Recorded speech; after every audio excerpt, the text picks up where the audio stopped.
What's up guys, it's Kelly and today I've got kind of a fun video for you. We're doing something a little bit different from my usual because we're going to be doing a little science experiment. So this is something that I actually used to do way back in the day when I first got into nail polish, and I was really curious to see how it would go to make my own nail polish using products that I already had. I barely remember it. I mean, we're talking like 7-8 years ago, but yeah, I kind of wanted to do it again. So what we're going to do is we're going to be making nail polish out of eyeshadow. So I am using all products that you already probably have at home, and we're just going to be having a little bit of fun. Before we get started, I do want to give you guys a really quick little disclaimer. Let me just say this is a very DIY way to do nail polish creation. This is not the way that commercial brands make nail polish. This is not the way that independent nail polish brands make nail polish. The thing about eyeshadow is it has a ton of additives in it. It's not just pure pigment, so it's going to have things in it that aren't optimal for nail polish. So I don't know about the shelf life of these polishes, but I could almost guarantee that they're not going to last as long or work as well as regular nail polishes. If you are planning on doing this to start your own business, you kind of need very different supplies for it. This is just a very DIY, using things I already have at home just to have a little bit of fun and create some new colors. So yeah, with that out of the way, let's just get started. I'm going to talk to you guys about what I used and what I would recommend you get if you want to start doing this yourself. The first thing that I'm using is an eyeshadow palette. Now, I have a ton of eyeshadow palettes. I kind of have a problem because I love all of them, but this is one that I actually got. I think this was from an Ipsy Glam Bag Plus, and it's the Laura Sanchez Moods palette. I've never heard of this brand before. Upon touching the eyeshadows, I felt that they were super chalky and I didn't really love the colors, so I never used this, and I thought this would be a great place to start because I could just use this to experiment on making new nail polish without having to ruin an eyeshadow palette that I totally love. So this is what I'm using to supply my colors. I am also going to be using a bottle of top coat. This is the Cuccio High Gloss Top Coat, and this is what we are using to create our nail polishes. Obviously, once again, this is not something that nail polish brands do. Top coat and suspension base, which is what normal nail polish is made of, are two totally different things. But what I'm going to do to make this top coat a little bit more malleable and less like a gel-like top coat is I'm actually going to be adding thinner to it. So that brings me to my next supply, which is nail polish thinner. So this is what I'm going to use to kind of thin out the top coat, make it feel a little bit more like nail polish consistency rather than top coat consistency, because I find that top coat tends to be a little thicker and it does dry super fast. The next thing that I'm going to be using is empty nail polish bottles. Now you can either use empty nail polish bottles of base or top coats or whatever empty nail polish you have. The way to clean that out is you just pour acetone in it, shake it up, and then empty it out, let it dry completely, and then you have yourself an empty bottle of nail polish. Or you can just buy them like I did because I'm lazy. I bought these little mini bottles from Amazon. I'll link everything that I used in the description so you guys can check that out. And then one more thing that I did actually buy were these little funnels off of Amazon, and you don't necessarily need to buy a bunch of them, you just need one, and I feel like some people already have them in their home, but if you don't have them, they're super cheap. I did actually buy something else too, sorry, I forgot. I bought some steel mixing balls. You know when you shake a bottle of nail polish and you hear that little clicky sound? That is 2 little mixing balls that are often in nail polish. What that does is it kind of helps break up any pigment and it helps keep the nail polish like smooth and well mixed. So I am using 2 of those in each of my polishes. Again, this is pretty cheap. I just ordered them off of Amazon. Technically, I think you could get away with not using them, and you could even get away with not using a funnel if you want to use like a piece of paper that you just funnel in. So it can be even more DIY than I am showing you guys, but I'm a little bit lazy and I think these are going to make my life a little bit easier. So that's what I'm using. But yeah, so that is all that I need. So I guess we may as well just jump into it. I'm going to show you guys in like a little voiceover / close-up, but we can see how I struggled. So yeah, let me show you that, and then we'll talk a little bit more about what I learned and what I recommend if you guys are planning on trying it. So roll footage. All right, so jumping right into it, I'm just taking my first bottle and I'm adding some steel mixing balls to it, and then I figured here was the steps that I planned on doing for this first experiment. I thought it made the most sense to add the top coat, which is going to be our clear base, then add a little bit of that thinner to thin it out, and then add the eyeshadow. So here I added just a couple drops of thinner, threw my funnel in, and went to work. And oh my gosh, let me tell you guys, this first moment moment of destroying this eyeshadow was probably the best feeling in the world. This is extremely satisfying to do. I'm not sure if you guys love it or hate it when you see it, but I personally love it. So yeah, I decided to start with half an eyeshadow, and I kind of just put that into the funnel and hoped that magic would happen. I will say it's actually surprisingly difficult to get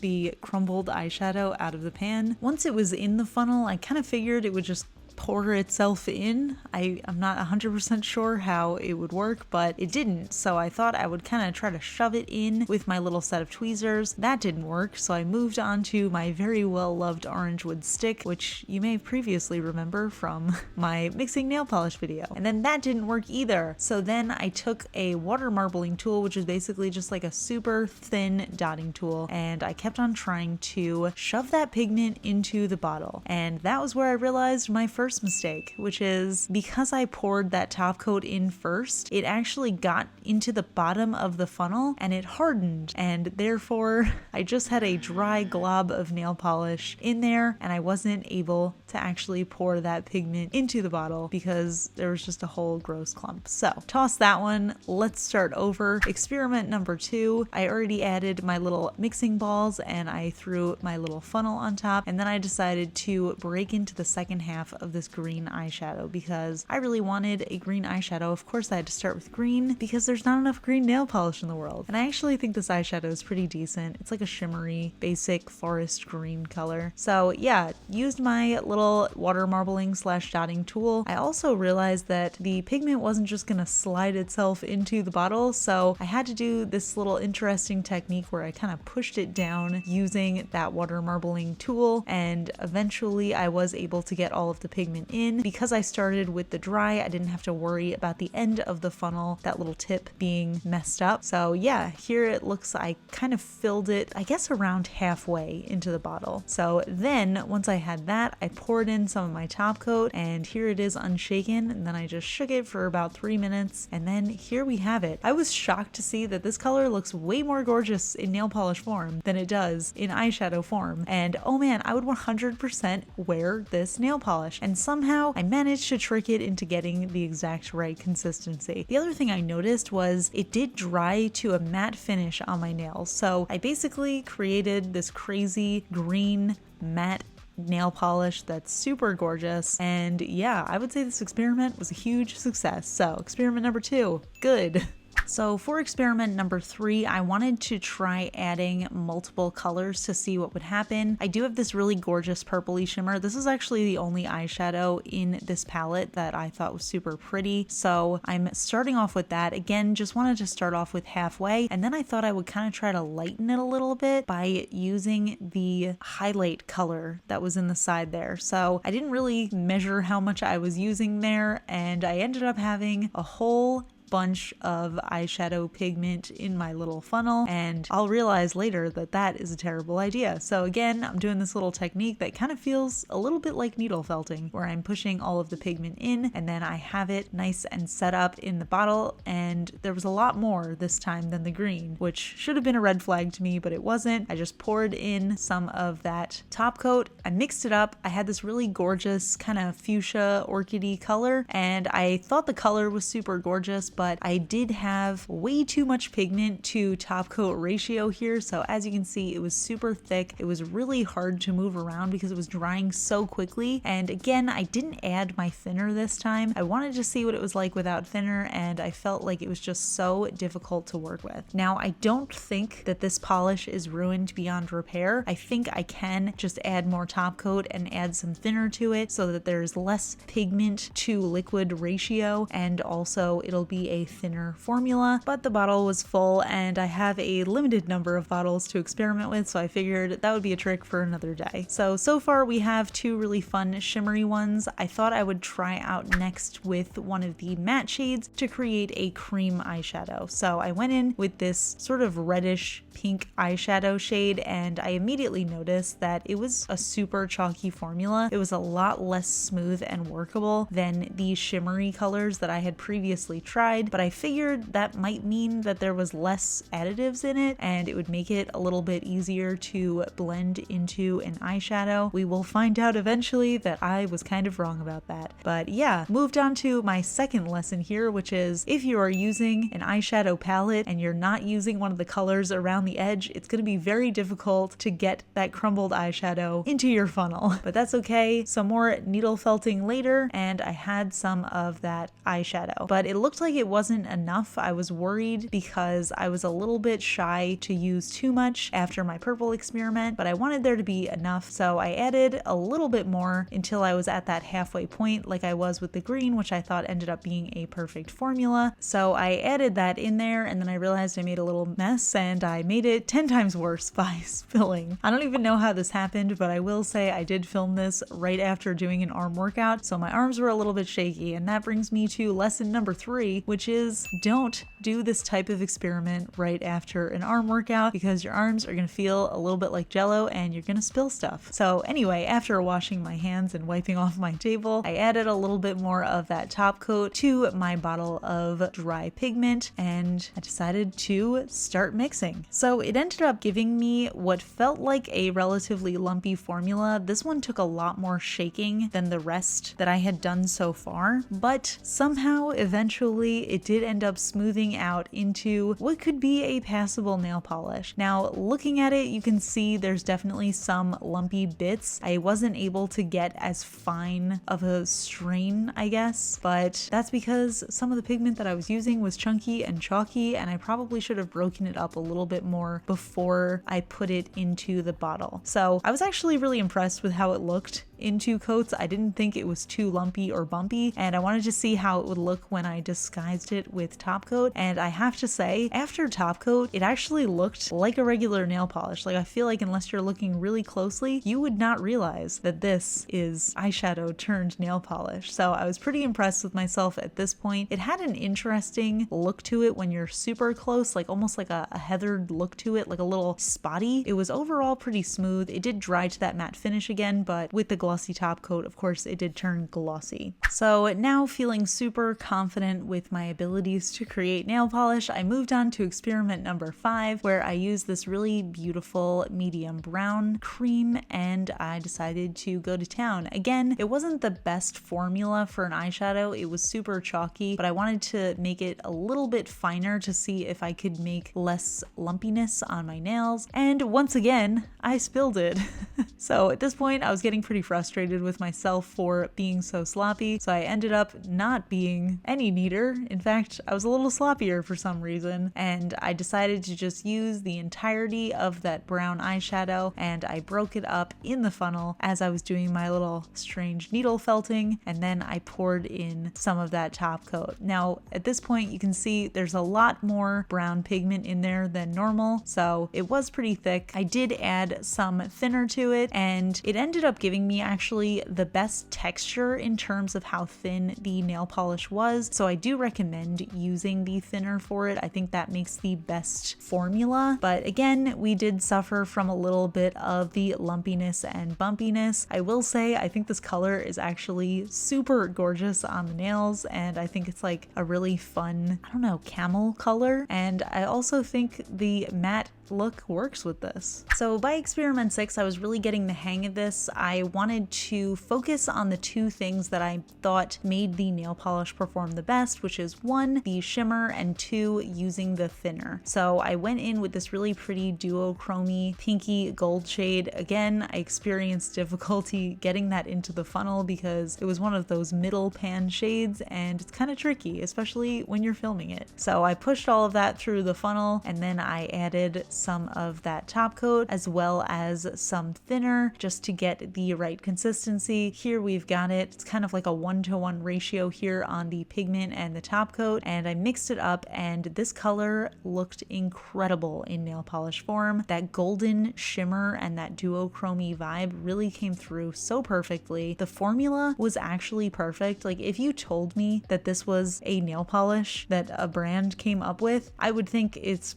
potentially a low quality nail polish, but I was extremely impressed. It just felt like nail polish, and this was the most nail polish feeling of all of the experiments that I had done so far. When I used the shimmer, for whatever reason in this formula, it ended up just being so much smoother and so much less lumpy, and it really interacted very well with the top coat. So you can see it really looks very smooth. It did dry super quick, and I think that's because I'm using a quick dry top coat, but it still was easy enough to apply that I didn't struggle through it. So experiment number 6 was by far the best so far, and I moved on to my final experiment, experiment number 7. I wanted to finish off the experiment by using my two favorites. Now that I kind of had the formula down, I wanted to mix that gorgeous purple with this really pretty blue. So both of these shades are Shimmer, and as you can see, when I was kind of patting the eyeshadow palette, some of that pink went in, but I didn't mind. I thought that kind of would just add to it, if anything, because we were working with all of these shimmery shades. So I went in with some of that purple, some of that blue. I pushed it all down through the funnel, and I went in and added some top coat. Now, I didn't realize this at the time, but because I was mixing two colors, I ended up kind of messing up my ratio a little bit. I had a little bit too much pigment in there to the top coat ratio. I did add some thinner because I knew that that would give me the best formula, and then I started to mix. When these colors started blending, I thought they looked so stunning together. Just two of my absolute favorites really working well. Once I finally mixed that together, I realized that I probably had a little bit too much pigment in there. It was pretty thick and it wasn't as workable as that really gorgeous duochromy rose gold, but it's still, again, I think is salvageable. So you can see there was just a little bit too much pigment in there, and I need to thin this one out with some top coat. So again, I did fill the bottle, so I'm gonna have to empty that out into another nail polish bottle and then add top coat and thinner into that. But yeah, overall a little lumpy and bumpy. I thought the color itself was gorgeous. I actually really liked the way that it looked matte, but I thought I could kind of conceal the lumpiness by adding my top coat, and I think that actually highlighted the lumpiness a little bit worse. So maybe in this case it wasn't a perfect one, but I guess it does take some tweaking. So yeah, overall I successfully or semi-successfully made 6 brand new nail polishes out of eyeshadow, and I will say I think overall the experiment was a success. I think that some of the polishes do require a little bit of further tweaking, but overall I think this technique actually does work, and if you have some eyeshadows that you don't really like but you would wear them if they were nail polishes, you can totally try this at home too. I definitely recommend adding the thinner because it does make for a considerably better formula and it makes it a lot easier to work with. Okay, so honestly, I had so much fun doing this. Like, wow. First of all, destroying eyeshadow is the most soothing thing in the world. And this palette right here, first of all, it looks awful now.